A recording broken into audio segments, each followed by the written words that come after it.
Plants जो हैं उनके अंदर कोई ऐसा स्पेशलाइज एक्सक्रीटरी ऑर्गन या एक्सक्रीटरी सिस्टम नहीं होता, कोई ऐसी चीज़ एग्जिस्ट नहीं करती। बट फिर भी प्लांट्स के अंदर मेटाबॉलिक रिएक्शंस होती है और उन मेटाबॉलिक रिएक्शन से प्लांट्स के अंदर भी मेटाबॉलिक वेस्ट बनते हैं और उसके लिए उनको मैनेज करना पड़ता है। वो भी उसको टाइम टू टाइम बॉडी से बाहर निकालते हैं, उनके अंदर अलग तरीके से ये एक्सक्रीटरी सिस्टम वर्क करता है। तो ऐसे कोई स्पेशलाइज्ड ऑर्गेनिक सिस्टम नहीं होता प्लांट्स के अंदर। अगर हम बात करें प्लांट्स के अंदर एक्सक्रीटरी प्रोडक्ट्स या मेटाबॉलिक वेस्ट की, तो होता है जैसे गैसियस वेस्ट। गैसियस वेस्ट जैसे ऑक्सीजन जो है, अपन ने पढ़ा था फोटोसिंथेसिस, ऑटोट्रॉपिक न्यूट्रिशन, उसमें ऑक्सीजन का फॉर्मेशन होता है। तो वो ऑक्सीजन प्लांट्स में स्टोमेटा से बाहर निकाल देता है एनवायरनमेंट में।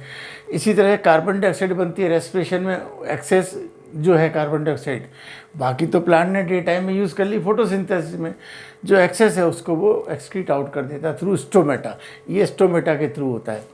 देन कम्स एक्सेस वाटर, ये भी हम पढ़ चुके हैं। एक्सेस वाटर जितना प्लांट ने एब्जॉर्ब किया, उसके बाद जितना वाटर उसको यूज़ करना था वो कर लिया फिजियोलॉजिकल एक्टिविटीज़ में, but excess water is removed in the form of transpiration और by the process of transpiration.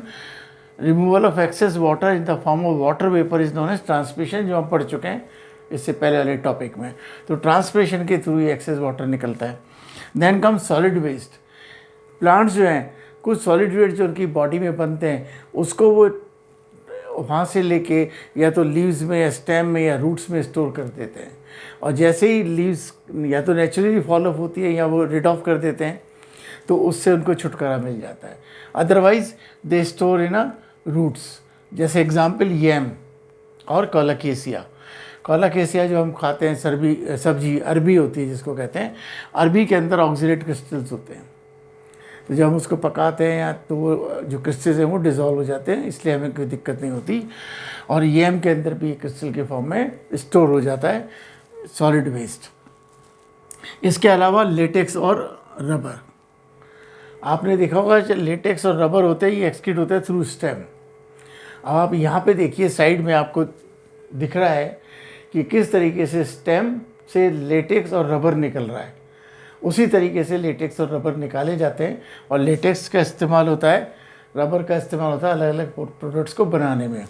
Then come last stores in vacuole. Plants कुछ एक्सक्रीटरी प्रोडक्ट्स को अपने वैक्यूल्स लाइक स्ट्रक्चर बना के उसमें स्टोर कर देता है, लीव्स में, स्टेम में, और वहाँ पे या तो वो कन्वर्ट हो जाते हैं into some another useful substances, या फिर वो वहाँ पे रहते हैं और वो टाइम टू टाइम वहाँ से निकल जाते हैं। तो इस तरीके से वो कन्वर्ट भी कर देता है अदर यूजफुल फॉर्म में। तो ये 5 तरीके हैं जिससे कि प्लांट जो है they get rid of the metabolic waste products, though they do not have any specialised organ और system to manage these metabolic waste.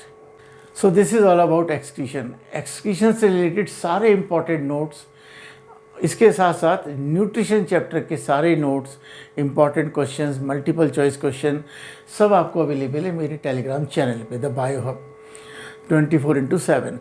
तो उस चैनल का लिंक जो है वो डिस्क्रिप्शन बॉक्स में है, आप डिस्क्रिप्शन बॉक्स से उस लिंक के थ्रू टेलीग्राम चैनल को ज्वाइन कर लीजिए और अभी चैनल को लाइक, शेयर और सब्सक्राइब कर दीजिए ताकि जो भी आपको वीडियो है वो आपकी हेल्प कर सके आपकी ग्रेड्स को इम्प्रूव करने में, और साथ ही साथ बेल आइकॉन को प्रेस करना ना भूलना ताकि हर इन्फॉर्मेशन आपको पहले से पहले मिलती रहे।